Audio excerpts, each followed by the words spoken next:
90-Day Fiancé, Happily Ever After's Gino dropped a big bombshell reveal on Jasmine, but I think we all saw this coming. Fans have known since before this season started that Gino Palazzolo and Jasmine Pineda are no longer together. The married 90-Day Fiancé couple split up after opening up their marriage, and everything we've seen so far has made it hard to sympathize with Jasmine in this scenario. It only got harder after this latest episode, and I think anyone who watched 90-Day, The Last Resort Season 2 saw this coming. Fresh off his trip from Las Vegas with a newfound confidence, Gino decided to take the next major step in his relationship. He messaged Jasmine saying he'd like to meet up, and dropped a big bombshell on her that was grounds for him to file for divorce. Gino discovered cell phone logs that exposed Jasmine and Matt's true timeline. When Jasmine arrived in the parking lot to meet Gino, she assumed it was a conversation about her moving back in and them fixing their relationship. Instead, her husband revealed he'd done some digging through her cell phone logs, and found evidence she'd been in contact with Matt Branasterianu for a full 4 months before she originally told Gino they met at the gym. The whole thing felt fishy, and Gino said in his 90-Day Fiancé, Happily Ever After? Confessional that he suspected Matt and Jasmine cooked up the open relationship idea long before he ever even discovered she was seeing another person. He couldn't definitively prove anything, but he felt reasonably sure Jasmine broke her vows by cheating on him before he knew about Matt, and that was enough in his book to file for divorce. Once again, the cast of 90-Day, The Last Resort is vindicated. I just have to give a round of applause for the cast of 90-Day, The Last Resort Season 2, who clocked that something about Matt and Jasmine's seemingly spontaneous relationship seemed strange not that long ago. Some felt it was weird that she already had someone in mind ahead of Gino agreeing to the open marriage and called out the therapist who pushed them into considering it as an option as opposed to fixing their relationship. It makes me think back to the tell-all for that previous spin-off, and how this all feels like a wildly different spin than the one Jasmine and Matt gave when they talked to Sean Robinson and others about what went down with Gino.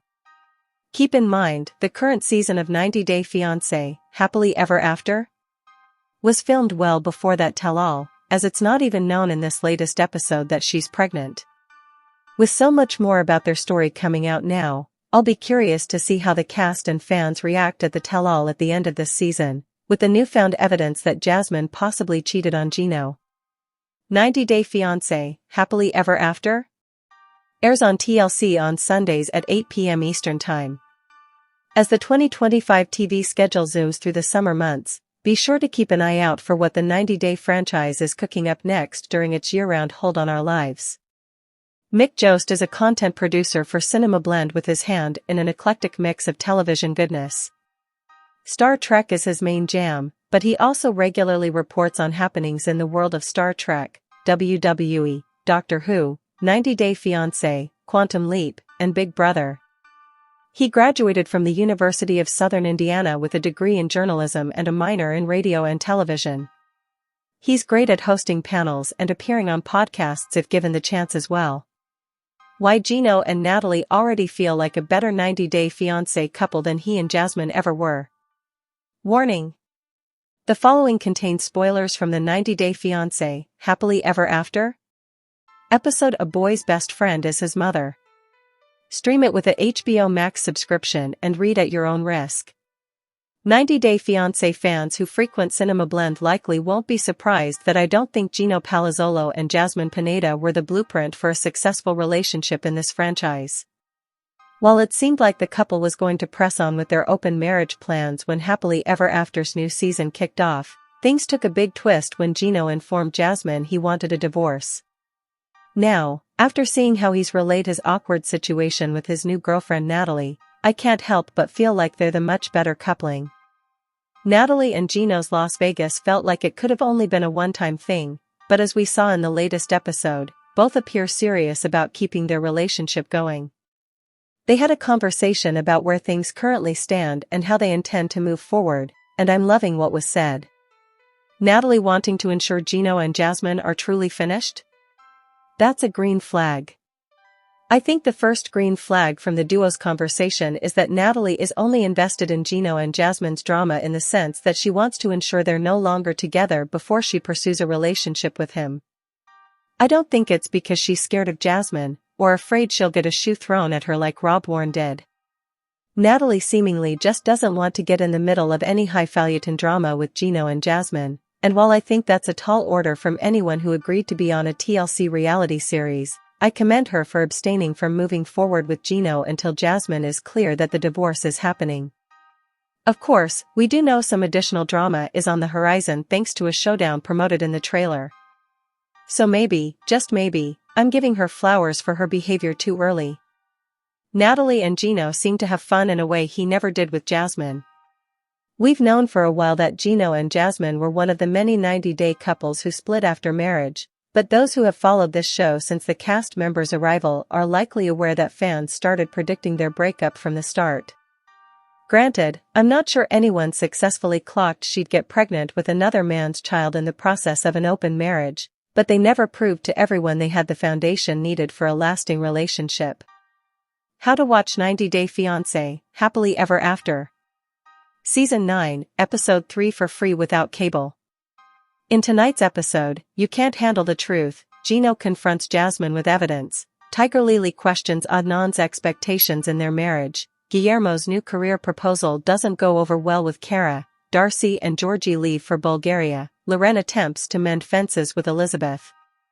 Where to watch 90 Day Fiancé, Happily Ever After, live and on demand for free.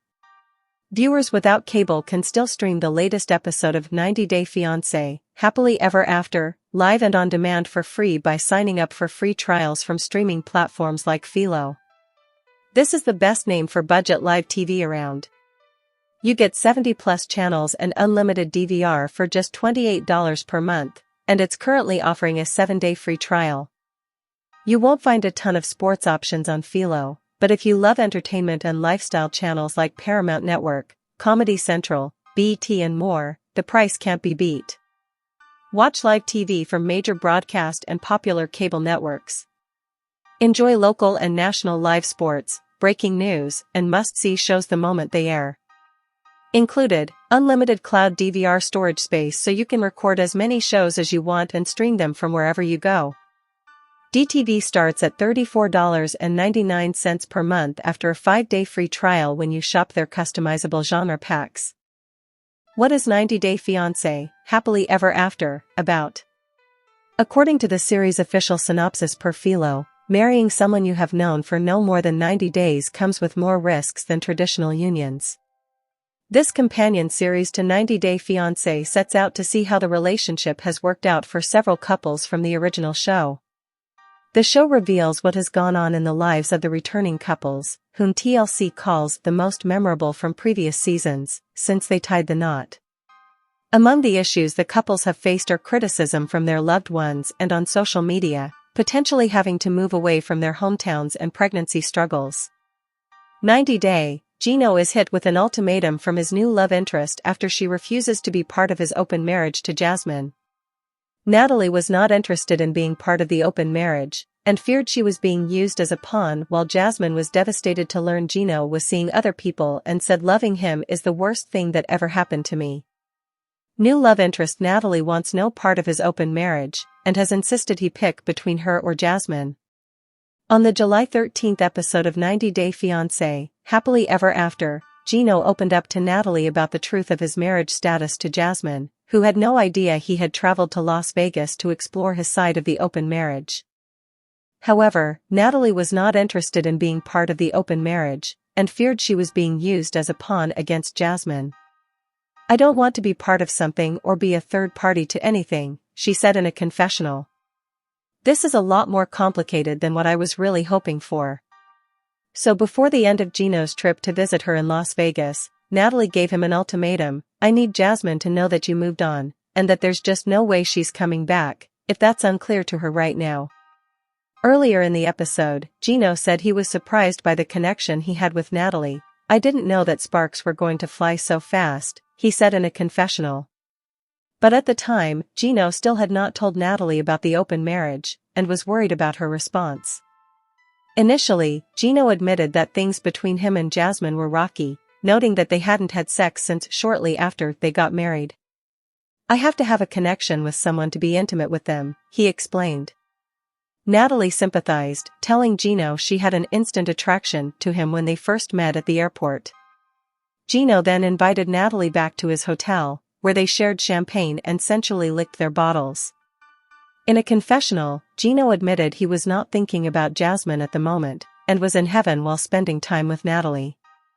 "I have not even had a woman this close to me in so long," he explained. "I can smell her perfume, it's driving me crazy. I want to jump her bones."